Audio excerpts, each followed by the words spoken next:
and just be honest and say, hey, you know what? I'm feeling unfulfilled in the bedroom. It has nothing to do with you. I just want to experiment more. Would you be open to trying X, Y, and Z? It's as simple as that. There's a Oh, lot of really? women That as who well. will, like, not speak up Oh. when things are hurting for them because they don't wanna ruin the mood or they're worried that it might turn him off. We don't always do things because we both love it. There's a lot of men that actually they go I down on know, women. It's not yeah, because they I love know. doing that. I mean, I think The woman be like, "How come you don't love me? You don't do that." I think, again, it's very individualistic. Like, if someone's like, "I really don't like doing that," and, like, that's, like, a huge no, then we have to respect that. I wanna be really clear, if they want to, okay? But Do you think a great sex can save a relationship oh, that that is is falling such a good apart? question. I told you I got a lot of questions for you. Okay.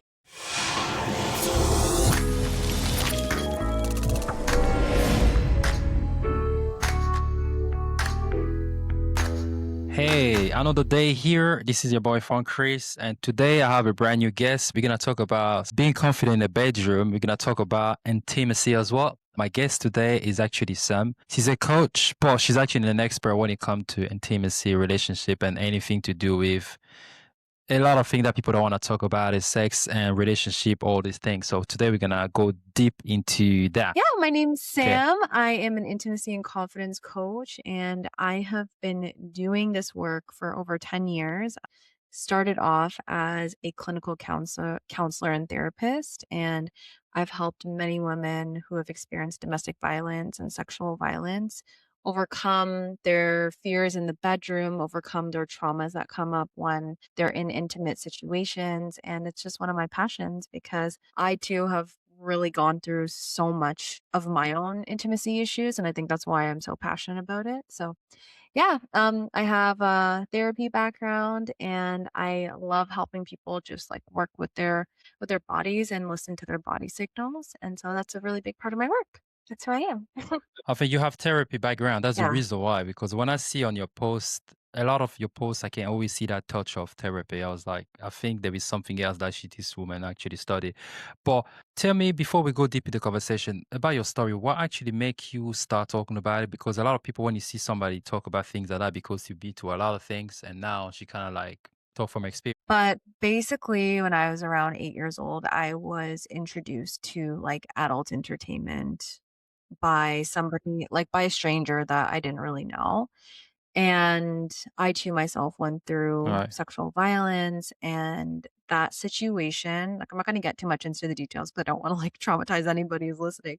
But yeah, it was traumatizing for me. And I just remember Don't worry. feeling like an overwhelm in my nervous system. And I didn't really know how to process it. And so I think a part of me was like very curious and a part of me was very confused and very hurt. And it started showing up like very unhealthy patterns started showing up in my relationships. And it was very connected to how I felt my sense of belonging in the world and my worthiness. And I went through a really, really long period in my life, like up until probably 5 years ago, where I felt like all I was good for was either my looks, my body, and I never felt comfortable in intimacy. Like I was constantly breaking down in intimacy.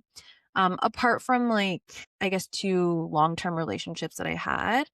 But yeah, so that made me want to get into it because you know what? There's so much in intimacy that both men and women don't talk about. One, because there's lots of shame around it due to what we've been told by society. Like there's a lot of religious structures too, as well. And like, I'm not knocking any religion or anything like that, but there's things that we're taught that's like, it's not okay to talk about, or that it's bad if you do this, or it's bad if you have these desires, when really it's a natural biological thing for us to have it. We're just not taught how to actually have a relationship with it. And I think that's the big problem that I see with not just women, but men as well too, where we don't know how to have a proper relationship with intimacy because we're exposed to like what we see in like what people have seen in porn, and like that's just not what real life actual intimacy and connection is. So yeah, it's not an easy thing to talk about. I know you mentioned that like it's really brave of me to talk about it. Yeah. Honestly, just as of recent, I started getting really in depth about this Yeah. stuff because before I was only focusing on love and relationships and People pretend, people act like it's enough, but it's not. Sex is such a big relationship, but people are trying to push it a corner like it doesn't enough. And then again, you say something about people not saying things they want to say. You say something about porn. Yeah, but the thing is, when it Mhm. comes to Yeah, sex, how are people going to learn about sex? Because it's something like, especially in school, we don't talk about it. Like, we talk about having kids, but they don't talk about everything. I think yeah, porn is the only and place where people can actually visualize what is actually mhm. happening in bed. How Oh, do you actually kind of learn? Because what happened is when somebody's virgin, right? I'm talking as a man. When a guy is virgin, you meet a woman yeah, and you feel like, okay, this is gonna be my first time. You are nervous. You don't know what happened, how things gonna go, and then sometimes people watch things and they learn from that, or you just don't know what to do. I think the for sure. best way is like just for both of you to do it, and then you just like you understand your body more, communication between two Yeah, people. I think love is about connection, right? I think when you guys connect, there's not such a thing as learning as learning. It's not such a thing as just the best sex. I believe the best sex is like when you are free and then yeah. you just live. I mean, you just let go of Yeah, yourself as and well. let's answer your first question. So where can you go to learn it, right? Like if I mean, this depends on like people's age as well too. Like I know for myself, the first time that I ever was intimate with somebody, it was I was 18, I think. And like I still felt really young because I was 17 and it was like my last year of high school. And yeah, like it was with somebody that I really loved and thank God it was like a safe place for me. But I hadn't been how can I say this? Like I never took, like, what I saw from my experience. Like I told you, I was exposed to adult entertainment earlier on in my life. I never, like, took that and brought it into that because it just never felt like it felt invasive for me. And I think, yeah, like what you said, I mean, sometimes we have to go into experiences and learn through the experience, right? Like, we can't just, like, study everything and then be experts at it. Like, hands-on experiences, obviously, it's the best way to learn. Mhm.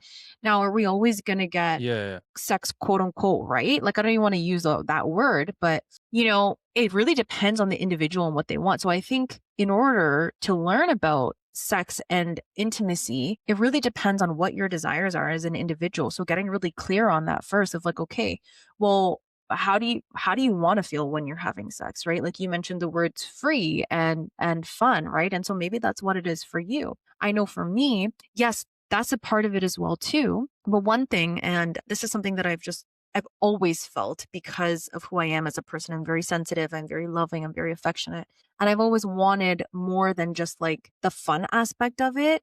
I've wanted that connection, right? And I've had to learn how to build that through yes, really. Yeah. Yeah, through relationships, but also through like that's what I was gonna say as well. mistakes that I've made with getting intimate too soon because I see this happening with so many people where they get really excited about somebody, right? And it's only natural to want to be intimate with them, right? And I think one of the key things that I preach to people, especially to women, because our our arousal systems are built so differently than men, right? And the hormone that we release, okay, it's a bonding hormone. So if we have sex too soon with somebody and say they ghost us or something goes wrong or whatever, they break up, right? There is like literally a hormone in us that we feel bonded to that person, right? And so that's why I always encourage people take your time getting to know someone.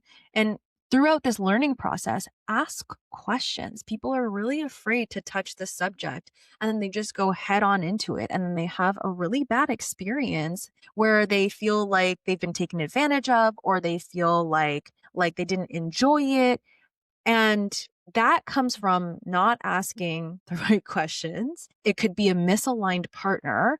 And also, too, how well do you know your body and have you given yourself the opportunity and time to actually get to know your partner's body? Because sometimes the first time with somebody, it's not going to be great sometimes because you don't know their body yet, right? and it was really passionate. I was scared though because I was 17.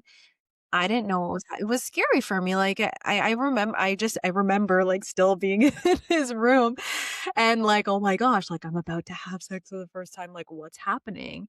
And, obviously, like, my body physically experienced something that it never had before, but it was beautiful because it was with somebody that I really loved at that time, right? And one of the things too that I talk about is and I feel grateful for this experience with him because you know, well, we stayed together for a really long time after, and what had happened was we continued to build on that. We continued to learn each other's body. We continue to build that safety within each other where, yeah, like I felt safe enough to be with him, right? And I think that's a big part is like the aftercare part. And a lot of people don't talk about this is and I hear this from so many of my clients where, they are intimate with someone and then moments after or days after, there's a disconnect, right? And so what happens with that is like that breaks a lot of trust and it's so important to practice aftercare with anybody that you're intimate with.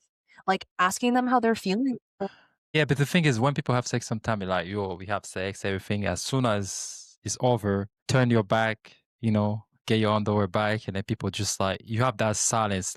I think that's when you realize like there is no a connection, Mhm. because sex is like you can have sex with anybody, even if you don't love somebody, you can still have sex with somebody Yeah. because it's just a pleasure, like physical connection. But like the real connection is not there. That's why when you have sex, sometimes people just turn the back and just like carry on with it, and it's not the same. And I was gonna ask you something about um, why is it like, I mean, you told me something about like to say what you want in bed, right? So why is it so hard? I'm asking you as a woman, why is it so hard for women, not especially yourself, but the people that you talk to, why they find it so hard to be free and then to just say what they want? Right? And so if they express what they want, a lot of fears come up, fears of abandonment, fears of, oh my gosh, if I give my entire body, because it's not just your body physically that you're giving to them. Like a lot of, like I said, like we are emotional creatures. All of us are, but women especially, we're emotional creatures. And there's an attachment that's going to be formed when we give ourselves to someone, right? And so when we give ourselves to someone completely, it's such a raw thing to do, right? And so there's fears of abandonment, there's fears of, "Oh my gosh." There's fears of body image stuff, there's so many layers to this, and it's very individualistic depending on the person, but and their experiences as well too, right? Because some women, like, I don't wanna speak for all women, but some women are okay with, like, having that casual sex and they feel empowered by it, right? And then there's other women who were like, they're not able to detach from that emotional part, right? And neither one is wrong, right? So I think that those are the main fears, like the fear of abandonment, the fear of body image, like being judged for their body, and then also like the fear of, if I give myself to this person, like are they going to stay? Because it's a very vulnerable thing. If we're talking about long-term relationships, right? There is that like identity piece of okay, like I can't ask for something different than Yeah. I wanted when I first entered the relationship, right? I'm speaking from a client's perspective, right? And so they're afraid that if they ask for something different, that their partner is going to judge them, that their partner's going to not going to accept that next in identity, attach their intimacy around that. And again, it's that constant fear of abandonment. Even though they're already in a relationship, even if they're already married, there is still that fear of being rejected for this evolved version of who they are, right? And so and that's a very common theme around among people in long-term relationships where they feel like they can't ask for that, right? And a lot of those times where they feel like they can't ask for that, it's because there's other stuff related outside of the bedroom. Like for example, if they're constantly having to ask their partner to help them with chores around the house or to plan dates or whatever it is, they're not going to want to ask for other stuff that they want to do in the bedroom, right? Like all of this.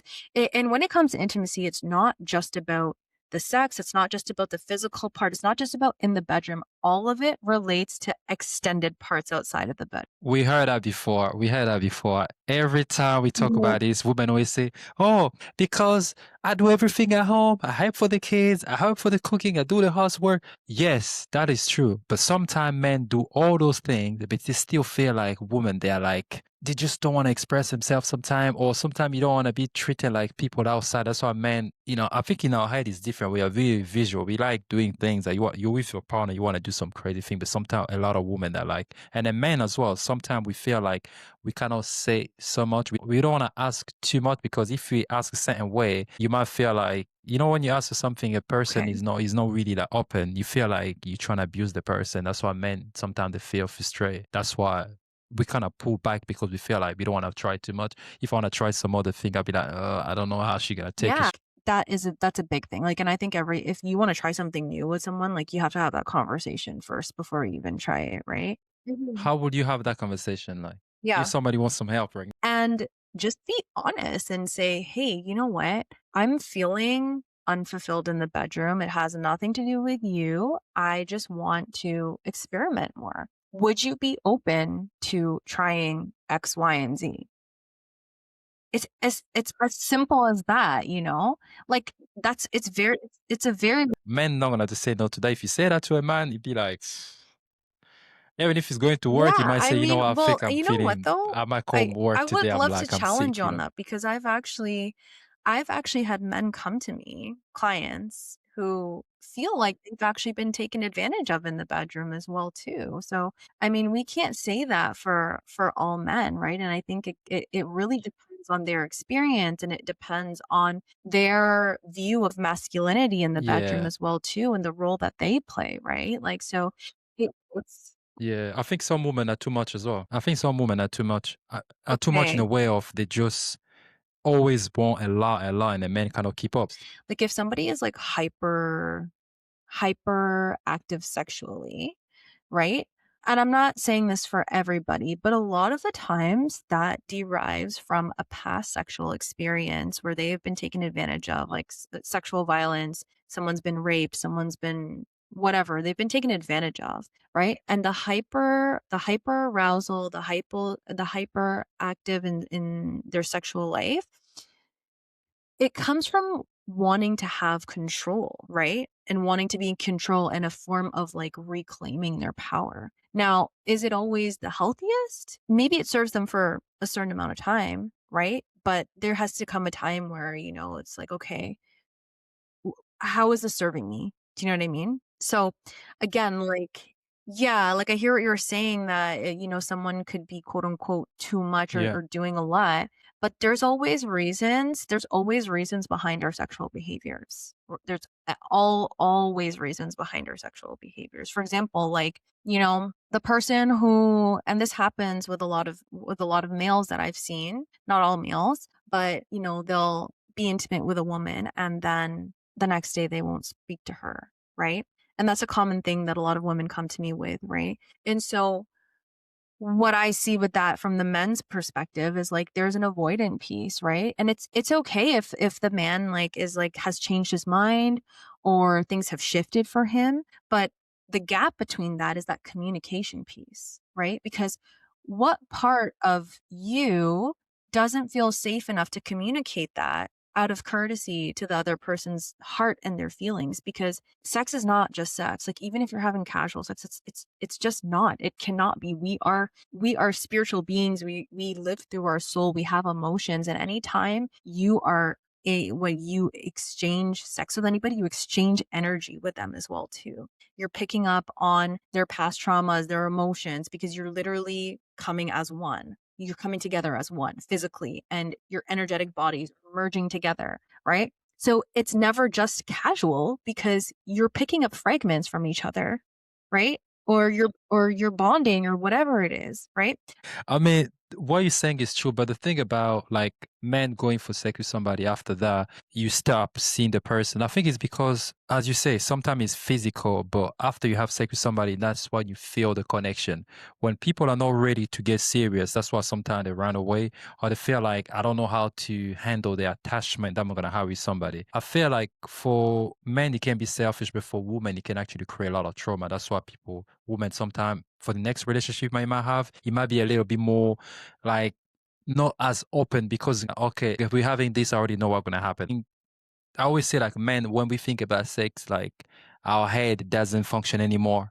It's like we just become crazy. We don't we are you can be the smartest person in the world, but you're gonna do some stupid stuff because a horny man is a dangerous man, especially when he's on his own, you know? So when you meet somebody and then you guys have a good time, maybe you want to have it again, or maybe you wasn't too open about what you really wanted to. Maybe you wanted just to have sex, but you don't want things to go forward. The fact you guys are connected and you feel like there's some emotional attachment is happening, if you are not after anything very, very serious, and what you're gonna do, the only thing you can do just to detach yourself from the person because you're not gonna be able to handle the attachment. Because women, they are emotional people. That's why they say like a man can sleep with a lot of women. Sometimes he doesn't feel anything, but woman, I think a woman once she lay, no matter who she is, I know a lot of women actually today they went to that open relationship, all these Yeah. things, but at the end they always feel burnout because women, there's only so much they can take. After that, the emotion always take over. I think that's the main difference between actually men and women. Men's we are not too honest about what we want when we meet people. Sometimes we just Yeah. scared of what's gonna happen, or if I tell her this is only this what I want, how is she gonna react? I just want to do something to get what I want, and after that, if she's down to carry on that way, it's gonna carry on. But if you're trying to think about saying all the way, but it's more easier for women to say though. It's more easier. Mhm. You know, see a woman if a woman come and say, you know what, this is what I want, right?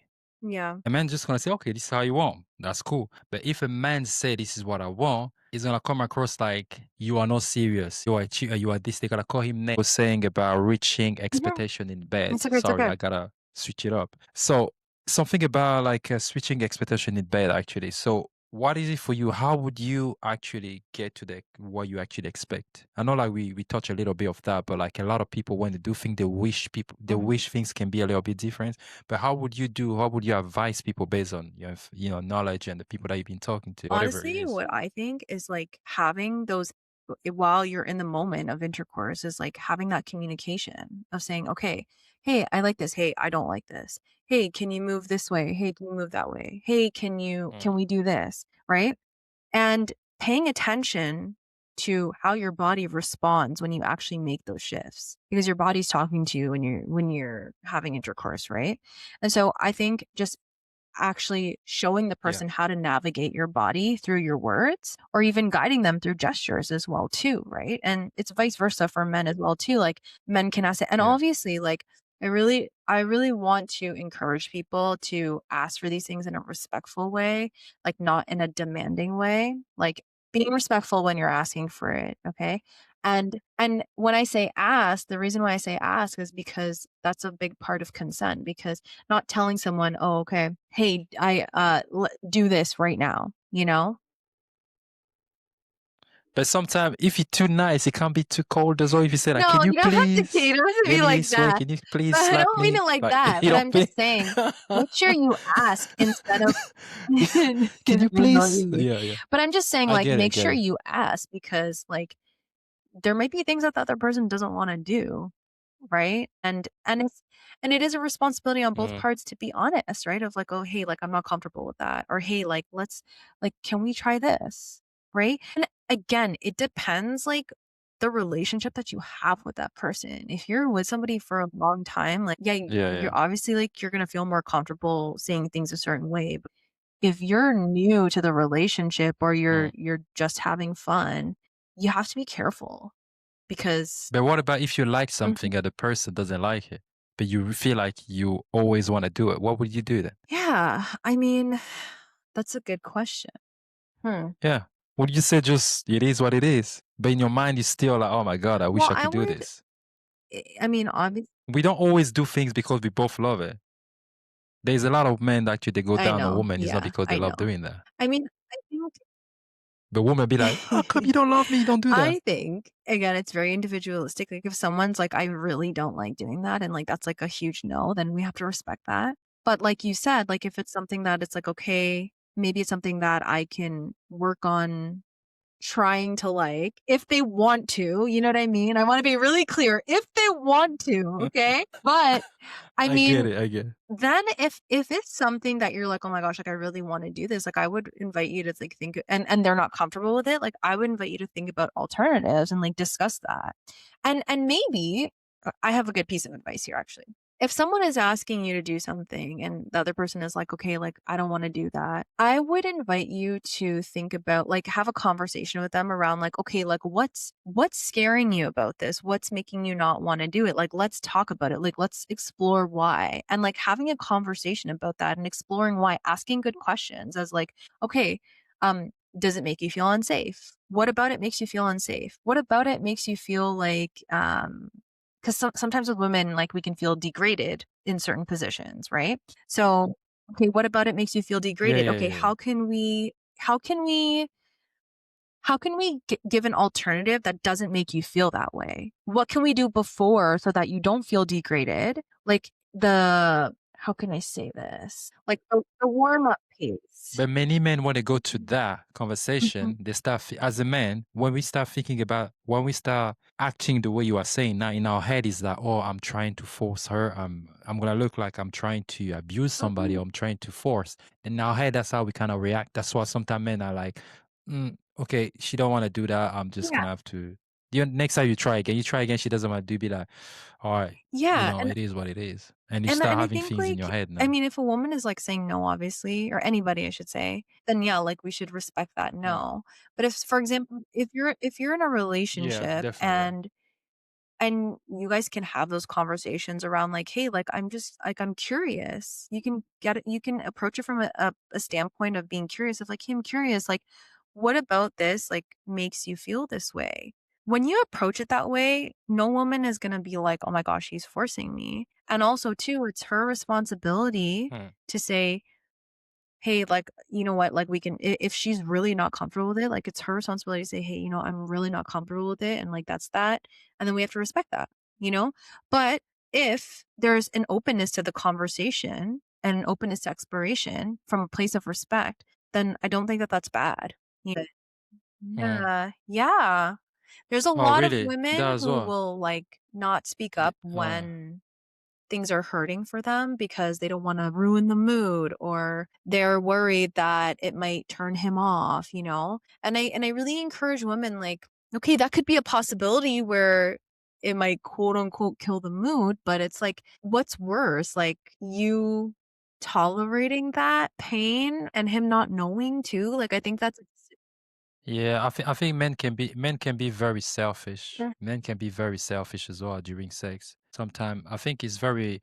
That's why when people in a relationship, I did a podcast. We were talking about yeah. safe words. Yeah. When you feel like you're uncomfortable with Yeah. something, you just say it the same way. I think it's very important to do that because men, if you don't do that, men, we are like Well, we actually like yeah. animals. Sometimes we don't even think, and then sometimes because as you say, with the thing Mhm. that people watch on TV and people feel like because he's hurting, maybe she's enjoying it. Yeah. Like that's what people don't think. I think it's really important, like to be aware of that, especially if you love somebody, don't Exactly, want to yeah. do something just And I to hurt the actually had, person. I think like mentioned this to I'm one of my against that. clients, like, she Yeah. she was really not able to communicate to her partner. She's been married to him for, like, many years, and she's like, "Yeah, like, when certain positions, they really hurt," and I was like, "What if you guys came up with a code word of, like," and it doesn't have to be anything related to Mm. sex, like, it could just be, like, pink. I don't know. It could be pink, it could be butterfly, it could be whatever it is, you know what I mean? It could be a random word, right? Because if you're uncomfortable to say it, Yeah. okay, well, maybe you just say, "Hey, when I say this word, like, it means, like, I don't like what we're doing or we need to switch positions." And she found that really helpful, but I told Mm. her, I said, "Listen, use that for the time I being, but agree. you have to learn how to have the conversation after, okay?" Because another thing too, and this is comes from, like, my therapy background, I'm trained in somatics, where it's like you have to really practice expanding your nervous system because if you continue to live in, Yeah. like, the fear part of it of not using your voice in the bedroom, you're just gonna stay there, right? So this piece, the code word piece of, like, using a random code word, that's okay, that's expanding yourself out of your nervous system a little bit because you're expressing that something needs to shift that you wouldn't Mm. normally say, but you're doing it in a different way, okay? And then the next step to expanding your nervous system outside of that is to actually have that conversation instead of using the code word, you know? Yeah, I think the good thing about the code, I know earlier we talked about if you want to do something and the Mm, person doesn't want, I think using the code word can be a good thing about because you can try something that the person never tried before. And instead of just asking or whatever, because sometimes when you ask things become too formal, let's do this tomorrow. Be like, okay, are you ready? Okay. Like I think when in a mood when you can try something and the person can give you that safe word, you feel like, oh, I cannot do that. But sometimes you can try something and the person just Mhm. never try before, be like, oh, I didn't know like I like this, and they can Yeah. just like go on with it. I think that can be actually surprising as well.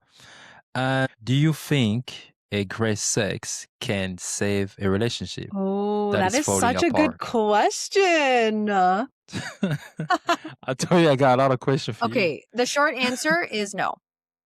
I don't, because I think a relationship Right. needs more than sex. It's sex is a really big thing in a relationship, don't get me wrong, but when it's just about great sex, like that's Mm, just the physical chemistry side of it.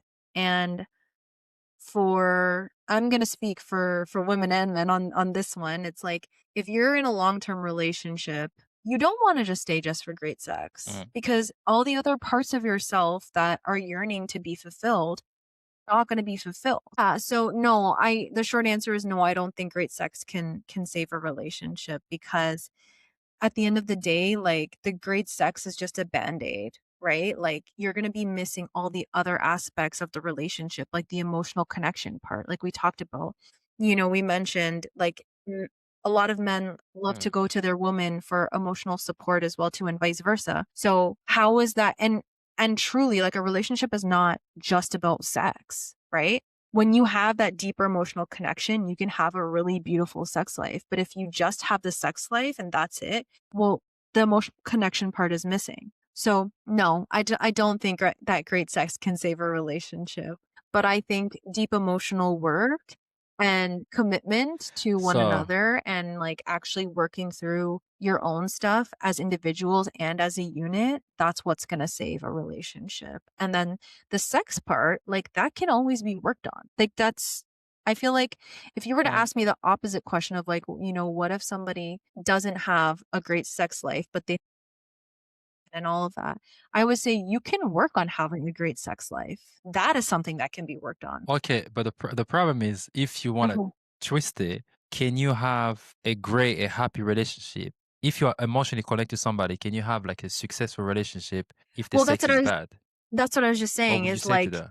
the sex part is a big piece, right? So I think you can work on having a great sex life if you guys are both Mm, committed.